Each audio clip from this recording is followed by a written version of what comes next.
Hello student, after understanding the concept of conditional probability, today we are going to learn a very important theorem, that is Bayes theorem. Bayes theorem का बहुत ज़्यादा application है, इसको हम reverse probability के नाम से भी जानते हैं. So let us understand what exactly is Bayes theorem and we'll be applying the Bayes theorem on multiple examples.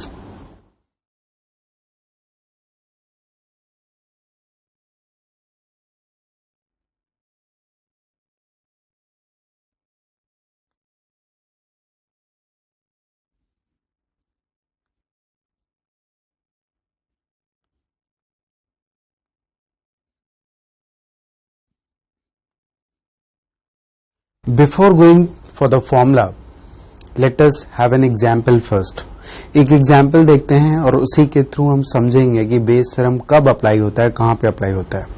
Now applying the Bayes theorem is not tough, it is the point when to apply it. किस type के question में apply करेंगे ये समझना हमारे लिए बहुत important होगा. यहाँ पे लेट अस से वी हैव 3 बॉक्सेस. यहाँ पे हमारे पास 3 बॉक्स हैं.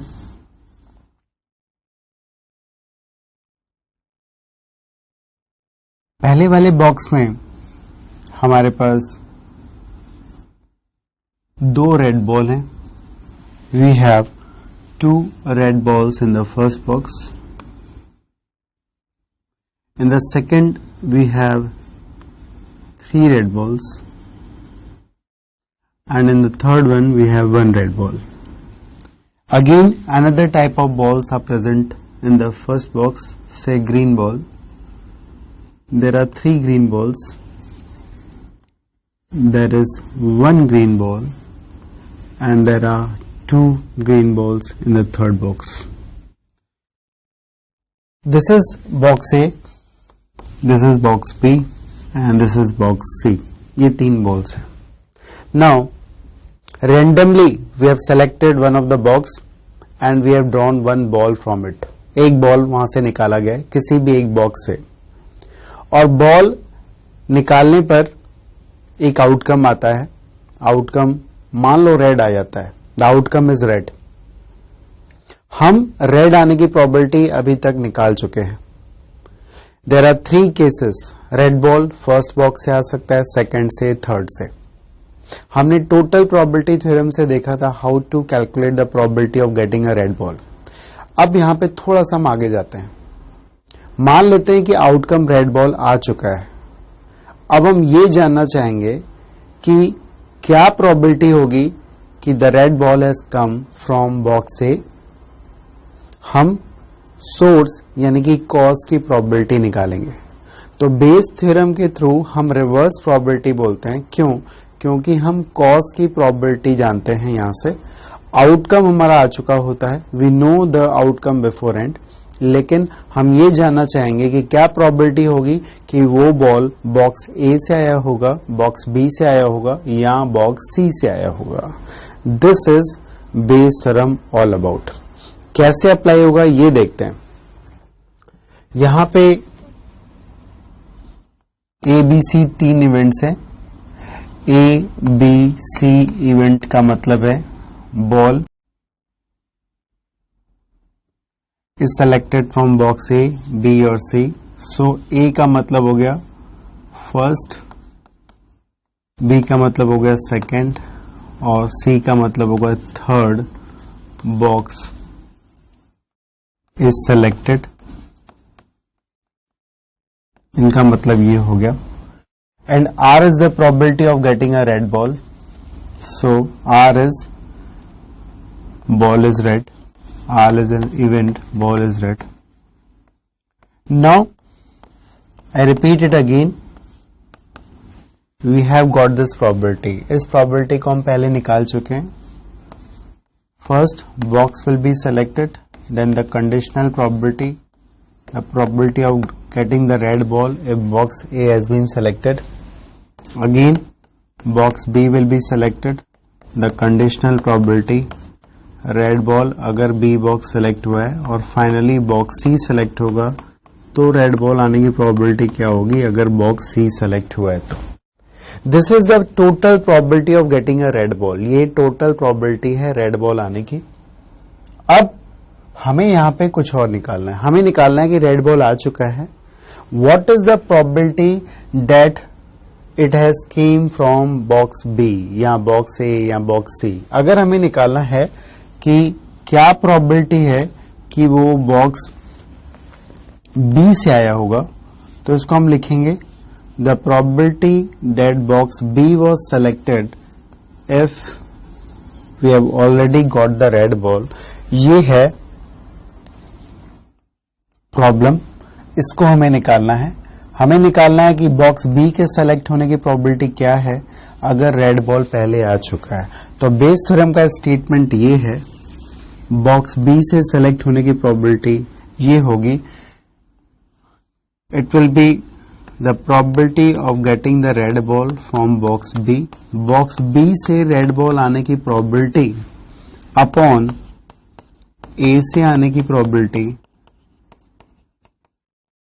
plus B से आने की probability या C से आने की probability। This is the Bayes theorem, ये है Bayes theorem। बहुत इजीली कैलकुलेट हम कर सकते हैं। एक जनरल स्टेटमेंट भी हम दे सकते हैं। इवेंट यहाँ पे 3 हमने लिए, 3 से ज्यादा इवेंट भी हो सकते हैं। पहले इसकी वैल्यू हम कैलकुलेट करें। बॉक्स बी सेलेक्ट होगा, उसकी होगी 1/3 because there are equally likely chances of selecting box A, B और C.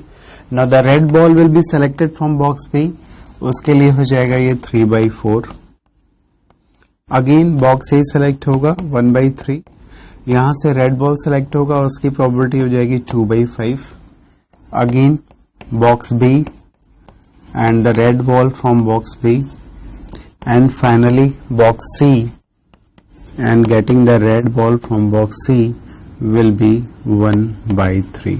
So this is the required probability, the probability of the cause B से रेड बॉल आया है, उसकी प्रोबेबिलिटी हमने निकाली है। इसी तरह ए से निकालनी होगी तो हम बोलेंगे this upon total probability, that is probability of red ball from A, B और C. So probability of getting a red ball from A upon A, B plus C से हम फिर ए से आने की प्रोबेबिलिटी निकाल सकते हैं। तो एक इम्पॉर्टेंट थ्योरम है, बहुत जगह हम अप्लाई कर सकते हैं। अगर हम इसका जनरल स्टेटमेंट देंगे तो जनरल स्टेटमेंट देंगे the probability that an event E has occurred, the probability that event E has occurred from source EI is equal to the probability that event E has occurred from source E1, E2 and so on, and in the numerator will be the probability of occurring the event E from source EI. So this is the entire statement of Bayes theorem. ये है Bayes theorem का in general statement। यहाँ पे कितने भी event हो सकते हैं, E1, E2, E3। यहाँ पे हमने 3 सोर्सेज लिए, 3 कॉजेज लिए जहां से बॉल ए रेड आने की प्रोबेबिलिटी हो रही है। Will be working on more example, एक और एग्जाम्पल देखते हैं इसको और समझने के लिए अच्छे से। Let us see again we have a box which is containing 2 types of coins. यहाँ पे 2 तरह के कॉइन हैं, एक है फेयर कॉइन और एक है हमारे पास unfair coin. Now we know the probability of getting head and tail in the fair coin is equal, and that is equal to 1/2. In the case of unfair, the probability of head, it is given to us, it is 2/3, so the probability of tail will be 1/3. Now there are fair coins 5 in numbers and unfair coin 4 in numbers. इस box में 5 fair और 4 unfair coins हैं और उनपे head और tell आने की probability हमें दी गई है। Now a coin is drawn, एक कॉइन निकाला जा रहा है, उसके बाद उसको टॉस किया जाता है। Then we see the result. Result जो आता है एक हेड आता है, एक कॉइन को उठाने के बाद उसको टॉस किया जाता है and the result is a head. अब यहां पे आउटकम फिर आ चुका है, हमें ये बताना है what is the probability that the fair coin was drawn. I repeat, a coin is drawn from the box and it is tossed once and the outcome is a head. We have to find out the probability that a fair coin was drawn. Fair coin के निकलने की probability क्या होगी अगर head आ चुका है। तो हम सबसे पहले क्या निकालेंगे, हम सबसे पहले निकालेंगे total probability of getting the head। head आने की probability क्या होगी। अब यहाँ पे दो चीजें हैं, एक तो probability of getting a fair coin into probability of getting head अगर fair coin आ चुका है, plus probability of getting an unfair coin into probability of getting a head अगर unfair coin आ चुका है। This is the total probability of getting the head. It can be either from the fair और unfair, दोनों में से किसी में से आ सकता है। ये हम total probability निकालेंगे जो कि न्यूमरेटर में आ जाएगी। अब हमें निकालना क्या है, हमें निकालना है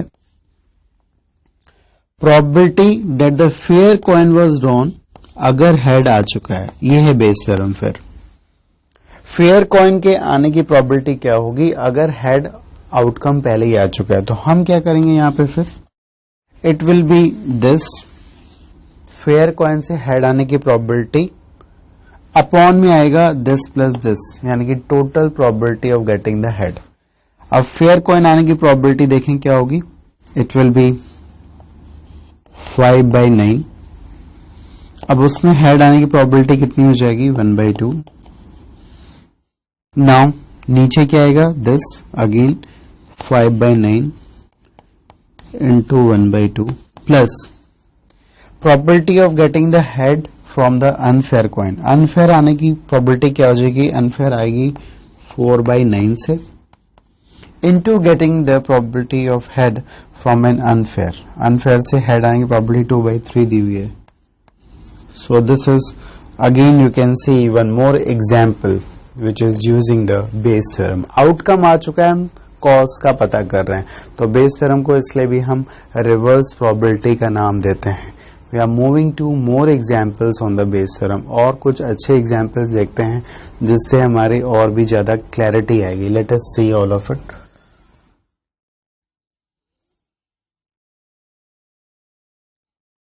Now in this example it is given there is a pack of card, 52 playing cards होते हैं हम जानते हैं, but one card is lost। इसमें एक कार्ड गायब हो चुका है, पता नहीं है कि कौन सा कार्ड गायब हुआ है। अब 2 cards are drawn from this pack of card and the outcome is both of the card are spade। दोनों स्पेड आते हैं, 2 कार्ड निकाले जा रहे हैं और दोनों का आउटकम जो है वो एक स्पेड आते हैं। अब हमें ये बताना है what is the probability that a spade card is lost. इसमें स्पेड कार्ड गायब है, उसकी प्रोबेबिलिटी क्या होगी। अब यहाँ पे फिर आप देख सकते हो आउटकम पहले आ चुका है, हमने 2 कार्ड निकाले और दोनों ही स्पेड निकले। जो लॉस्ट कार्ड है वो स्पेड भी हो सकता है और नॉन स्पेड भी हो सकता है, ठीक है। तो यहाँ पे अगेन हम बेस थ्योरम यूज करेंगे। क्यों बेस थ्योरम यूज करेंगे, बिकॉज आउटकम आ चुका है, हमें रिवर्स जाना है, हमें कॉज का पता करना है। कॉज 2 में से एक हो सकता है, या तो जो लॉस्ट कार्ड है वो स्पेड हो सकता है या वो नॉन स्पेड हो सकता है। तो देखते हैं कैसे होगा प्रॉब्लम सॉल्व। फिर डिनोट करेंगे A card lost is spade, B event है card lost is non spade. अब स्पेड कार्ड के लॉस्ट होने की प्रोबेबिलिटी क्या होगी, लेट अस सी पीए। हम जानते हैं 52 में से 13 स्पेड कार्ड होते हैं, तो इसके लॉस होने की प्रोबेबिलिटी होगी 13/52 that is 1/4।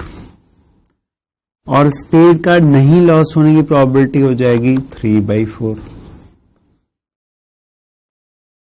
Okay, now C is the event both cards drawn are spade. दोनों कार्ड जो हैं वो स्पेड है. हमें निकालना क्या है? हमें निकालना है यहां पे probability that the lost card is spade अगर दोनों कार्ड स्पेड आ चुके हैं. This is again the Bayes theorem. सबसे पहले यहां पे नीचे आएगा टोटल और ऊपर आएगा हमारे पास वो केस जब लॉस्ट कार्ड स्पेड है. अब दो कार्ड स्पेड निकालने की प्रोबेबिलिटी क्या होगी? अगर कार्ड लॉस्ट स्पेड है तब दोनों के स्पेड आने की प्रोबेबिलिटी. अगर कार्ड लॉस्ट नॉन स्पेड है तो दोनों के स्पेड आने की प्रोबेबिलिटी. ऊपर आएगा probability of getting both spade अगर कार्ड लॉस्ट स्पेड वाला है. इसका मतलब हो गया ये. Now what is this? This will be 1/4. अब दोनों कार्ड स्पेड निकालने की प्रोबेबिलिटी क्या होगी? अगर एक कार्ड जो गायब है वो स्पेड वाला कार्ड है. टोटल 52 कार्ड्स होते हैं, 51 अंदर कार्ड हैं जिसमें कि एक स्पेड वाला कार्ड गायब है. इसका मतलब 12 कार्ड जो हैं वो स्पेड के हैं, एक कार्ड मिसिंग है. वैसे टोटल 13 होते हैं. सो drawing of 2 cards out of 12 will be 12C2 upon 51C2. नीचे फिर आएगा 1/4 12C2 upon 51C2 और यहां पे आएगा 3/4. What is this? This is drawing of both the cards spade. अगर स्पेड वाला कार्ड लॉस नहीं हुआ है तो जब कार्ड स्पेड वाला लॉस नहीं हुआ है तो 13 में से हम दो कार्ड स्पेड के निकालेंगे 13C2 अपॉन 51C2. कैलकुलेट करेंगे तो ये सारे टर्म्स कैंसिल आउट हो जाएंगे, ये भी कैंसलिंग होगी इसकी. और जब आप इसको टोटली कैलकुलेट करेंगे the value you will be getting will be 11/50. So this is the required probability.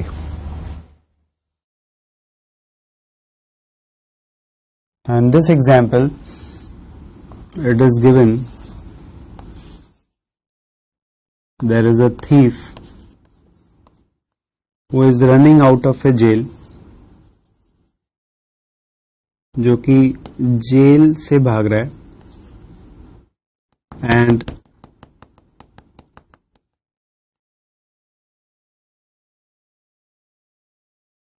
he has 4 options of running out of jail. यहाँ पे 4 रूट्स दिए हुए हैं. Route number 1, route number 2, route number 3, route number 4. He can choose any of the 4 options and the choosing of any of the 4 option is equally likely. यानी कि सबके choose करने के चांसेस जो हैं वो सेम है. वो किसी भी एक रूट को चूज कर सकता है विद द इक्वल प्रोबेबिलिटी. अगर वो फर्स्ट रूट को चूज करता है, he will be successful in running out. वो सक्सेसफुल हो जाएगा, उसकी प्रोबेबिलिटी दी है 1/6. अगर वो सेकेंड रूट को चूज करता है, वो सक्सेसफुल हो जाएगा, उसकी प्रोबेबिलिटी दी है 1/8. वो थर्ड को चूज करता है तो वो सक्सेसफुल हो जाएगा, उसकी प्रोबेबिलिटी दी है 1/10. और अगर वो फोर्थ को चूज करता है वो सक्सेसफुल हो जाएगा, उसकी प्रोबेबिलिटी दी है 1/12. Now the question is if the thief is successful in running out of jail. अगर थीफ कामयाब हो जाता है जेल से बाहर निकलने में तो हमें प्रोबेबिलिटी बतानी है कि ही फॉलोड रूट थर्ड. वो थर्ड रूट को उसने फॉलो किया होगा, वो प्रोबेबिलिटी हमें बतानी है। अब यहां भी आप देख सकते हो, we have to actually tell the cause, कौन सा कॉज था, कौन सा सोर्स था, ये भी बोल सकते हैं, फर्स्ट, सेकंड, थर्ड या फोर्थ। अब हमें क्या करना है, हमें अगेन टोटल प्रोबेबिलिटी पहले निकालेंगे हम,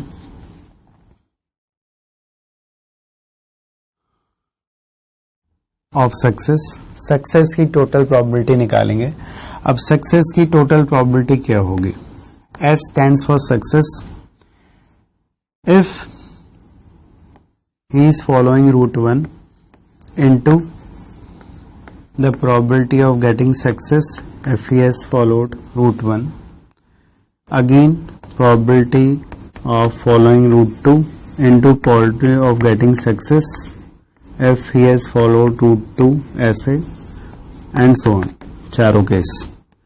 PS यहां पे हमारे पास आएगा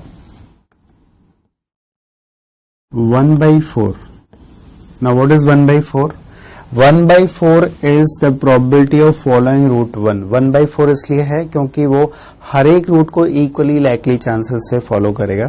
तो यहाँ पे 1/4, 4 रूट हैं, तो 1/4 stands for probability of choosing route 1 into the probability of getting success। अगर उसने रूट 1 फॉलो किया है, ये हो जाएगा 1/6। रूट 2 को चूज करने की चांसेस फिर 1/4 हो जाएगी, बिकॉज ये भी इक्वली लाइकली होगा, into the probability of getting success from the route 2 plus 1/4, फिर क्या आएगा, थर्ड रूट को फॉलो करने की probability 1/4 into probability of getting success, and finally the probability of following the fourth route and getting success 1/12. Now what we have to find out, हमें क्या निकालना है, हमें निकालना है what is the probability he followed route third, उसने root third follow किया होगा अगर वो सक्सेसफुल है तो। So this is what is required to be find out. That means we have to find out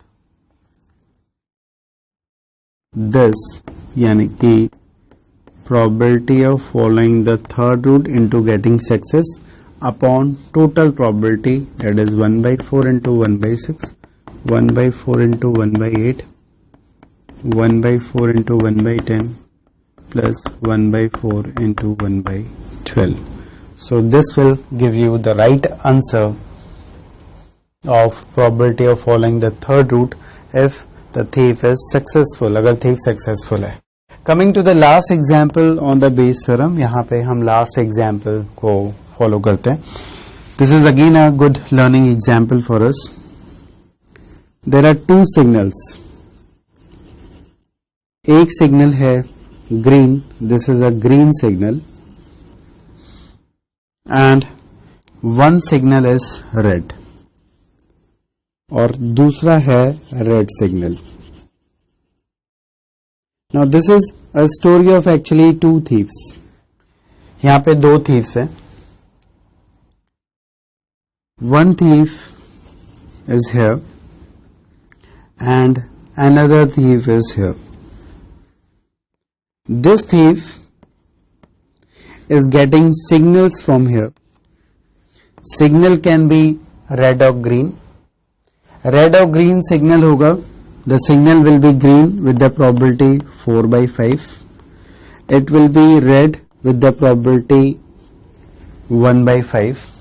Now the signal is getting transmitted from this point to the first thief. First thief को signal transmit हो रहा है और signal right पहुंचेगा, the signal will reach correctly, it is given the probability of reaching the signal correctly is 3/5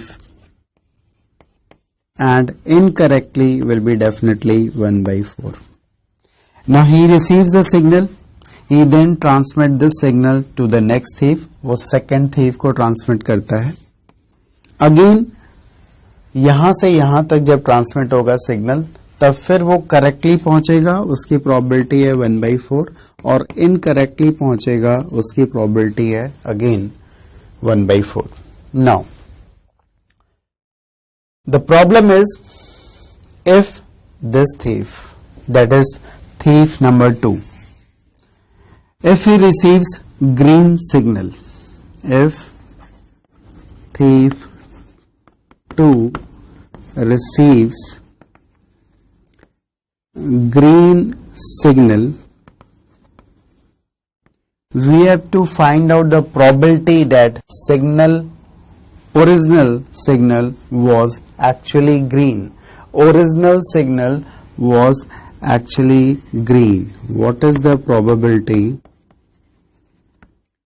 that original